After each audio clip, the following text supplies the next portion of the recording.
មានបងប្អូនប្រជាពលរដ្ឋខ្មែរយើងជាច្រើនបានសួរមកកាន់ខ្ញុំថាហេតុអ្វីបានជាកម្ពុជាមិនប្រើ PHL-03 ជាមួយថៃក្នុងសង្គ្រាមរយៈពេល11ថ្ងៃនេះសំណួរនេះវាពាក់ព័ន្ធទៅនឹងបញ្ហាសន្តិសុខជាតិនិងទំនាក់ទំនងការទូតរវាងប្រទេសជិតខាងដែលជាប្រធានបទមួយដ៏រសើបមួយ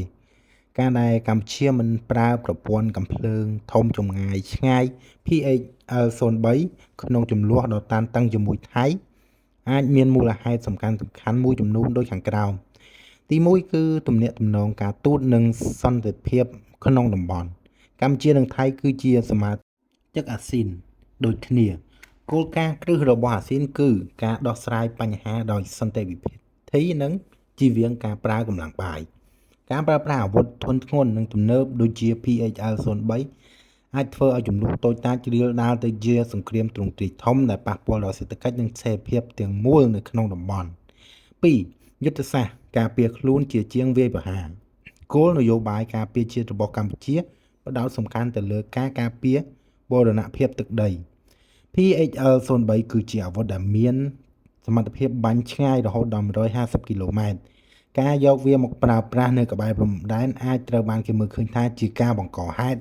ឬជាការគំរាមកំហែងដល់ទីក្រុងសំខាន់ៗរបស់ប្រទេសជិតខាងដែលនាំឲ្យមានការឆ្លើយតបផ្នែកយោធាកាន់តែខ្លាំងក្លាត្រឡប់មកវិញ3តម្លៃនៃការប្រើប្រាស់គ្រប់រ៉ុកែត PHL-03 មានតម្លៃថ្លៃណាស់ការប្រើប្រាស់អាវុធប្រភេទនេះត្រូវបំរុងទុកសម្រាប់តែសង្គ្រាមពេញទំហឹងឬការវាយប្រហារលើគោលដៅយុទ្ធសាស្ត្រសំខាន់តែប៉ុណ្ណោះចំពោះភាពតានតឹងតាមព្រំដែនធម្មតាការប្រើប្រាស់កាំភ្លើងធន់ស្រាលឬចរចាថ្នាក់មូលដ្ឋានមានប្រសិទ្ធភាពនិងចំណាយតិចជាងការរក្សាតុល្យភាពអំណាចទី4ការបង្ហាញការប្រើប្រាស់អាវុធទំនើបបំផុតអាចធ្វើឲ្យមានការប្រកួតប្រជែងអាវុធនៅក្នុងតំបន់កម្ពុជាអាចជ្រើសរើសរក្សាទុកអាវុធទាំងនេះជាឧបករណ៍ទប់ស្កាត់ជាងការយកមកប្រើប្រាស់ជាផ្លូវការដើម្បីឲ្យគូភាគី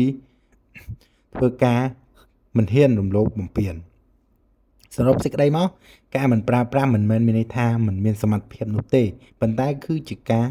សម្រាប់ចិត្តផ្អែកលើនយោបាយក្រៅប្រទេសនិងយុទ្ធសាស្ត្រយោធាដើម្បីរក្សាសន្តិភាពជៀសវាងការខូចខាតដែលមិនចាំបាច់